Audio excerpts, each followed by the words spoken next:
Welcome students of HAVO 4. Welkom studenten van HAVO 4. Dit filmpje gaat over de oliegiganten. This flip is about the oil giants. Ja. En mijn doel is om jullie de tekst beter te laten begrijpen. En ik ga jullie ook tijdens de les, mitadunabo durante les, preguntanan. Y mitatraha un película también tocante e preguntanan. Tocante e sprongende tijd en de oliegiganten. I'll speak English, ik praat Nederlands en ik doe mijn best om soms woorden te gebruiken in het papiaments. Maar dat is nooit perfect natuurlijk. Let's go through the clip and through the text actually. Door de liberale politiek. Belangrijk. Daar gaan we zo op terugkomen wat dat is. Dus we hebben het over van de 19e eeuw naar de oliegiganten. Dus van 1800-1900 naar rond 1900 dat er oliegiganten beginnen te komen.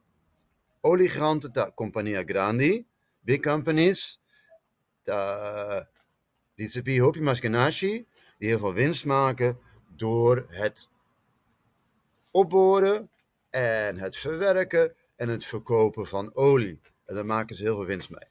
Nou, hoe was het nou in Curaçao? Er was liberale politiek. De arme mensen werden niet heel erg gesteund. Want bij liberale politiek hoort, de overheid grijpt niet in om de economie te stimuleren. The government doesn't do much to stimulate the economy. They leave most of it by themselves. En het idee van liberalisme is dat je alles vanzelf laat gebeuren. En als overheid doe je eigenlijk niet zoveel. We call it, the government didn't do much. Greep niet echt in om de economie te stimuleren. They don't do much. Everything is left to the initiative of others. Dus wie zorgde voor de mensen toen? Het was toen de katholieke kerk. Or perhaps rich people who give some to charity. Maar de overheid hielp jou niet als je oud was, of als je ziek was, of als je jong was en naar school moest gaan. Il governo durante il tempo e non ti aiutavo. Tocante esse aqui. Maar weinig mensen kregen het hierdoor beter.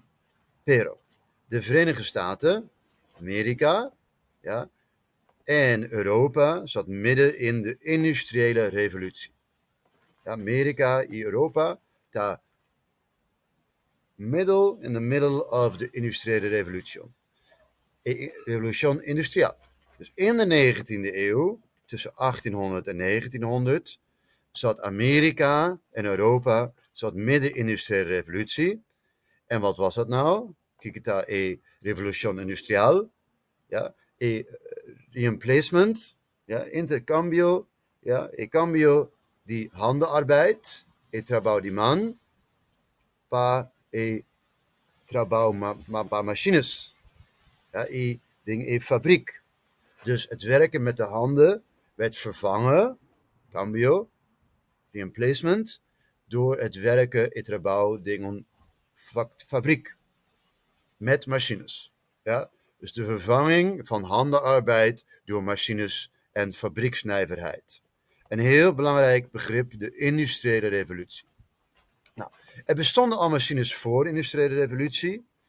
Die werden gebruikt met machinekracht of dierenkracht, e poder di bestianan, e poder di hende, en ook die van de brisa en die awa. Ja, nang da usa e poder di awa, e poder di brisa, e poder di hende, e poder di bestianan. Maar de industriële revolutie, die zou alles veranderen. E revolution industriale de cambio turcos. Nu werd er gebruik gemaakt van machines die aangedreven werden door verplaatsbare brandstoffen. Ja? So you could not move a horse. Or you could not move the wind. You could not move water. Most of it anyway. Maar nu kwamen er verplaatsbare brandstoffen.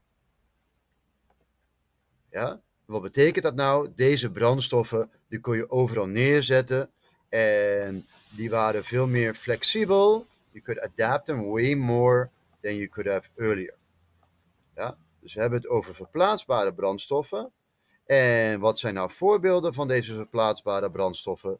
Dat is in het begin kolen. Ja, en later wordt het pas olie. Verplaatsbare brandstoffen. En hierdoor Because of this, ja, die revolution industrial te comienza.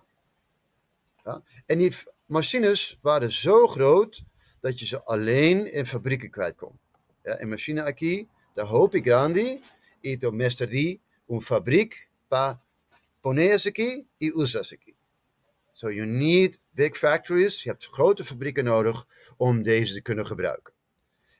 En men ging over op massaproductie. Mangta traha hopi kosnan e tempo mes. On the same time. En om de spoorwegen, om de brandstoffen te krijgen, te get the fuel, moest je kanalen aanleggen en spoorwegen aanleggen om alles ergens te krijgen. Dus met de industriële revolutie krijg je kanalen, krijg je havens en spoorwegen.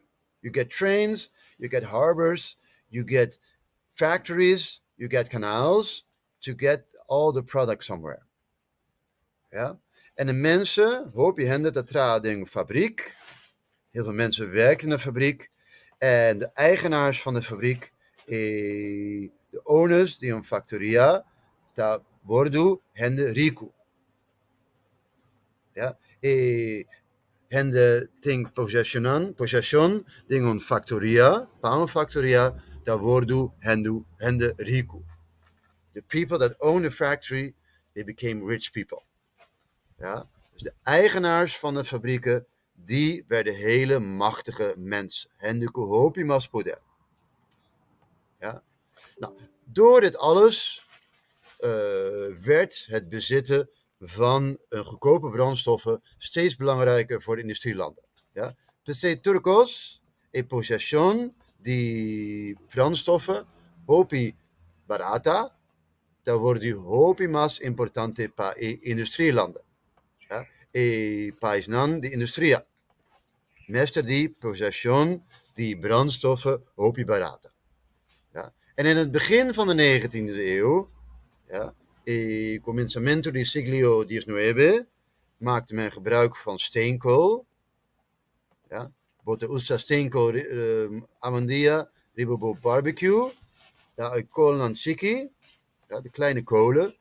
Pero dianan ta mesteri pa factorinan. In die tijd had je het nodig voor de fabrieken. Pero riba fin di siglo XIX, ruwe olie, dat wordt más importante. Dus olie als brandstof, dat wordt steeds belangrijker. Dat wordt hopi más importante. Ja. Pero olie, jetu, bota hanje ezeki, ding paisnan, die Mexico, Venezuela en Indonesië. No ding Europa, pero ding Amerika, pero no hopi más ding Europa. En de industrielanden zorgden ervoor, paisnan industria, ta traha, possession, origina die olie, ja, luganang die olie, en ta construir, zeker je, nang raffinaderij nan. Ze maakten daar hun raffinaderijen. Dus close to the sources of oil, dicht bij de bronnen van de olie, daar bouwden ze, dan te construeren, dan raffinaderijen. I raffinaderij, ta un lugar, ta un fabriek, ta un factoria, lugar ta processa jeta, gasoline. Dus het is een plek waar je de olie kan verwerken. En de industrielanden, they made sure they got into the possession, die luganan die olie. Of, zeker ja, luganan die olie. Por ejemplo, meer die Maracaibo in Venezuela. Dus ze vestigden in de buurt van de plekken waar ze olie konden vinden, vestigden ze hun raffinaderijen. Ik hoop dat dit een duidelijk filmpje was.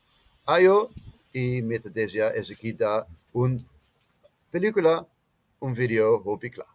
Ayo.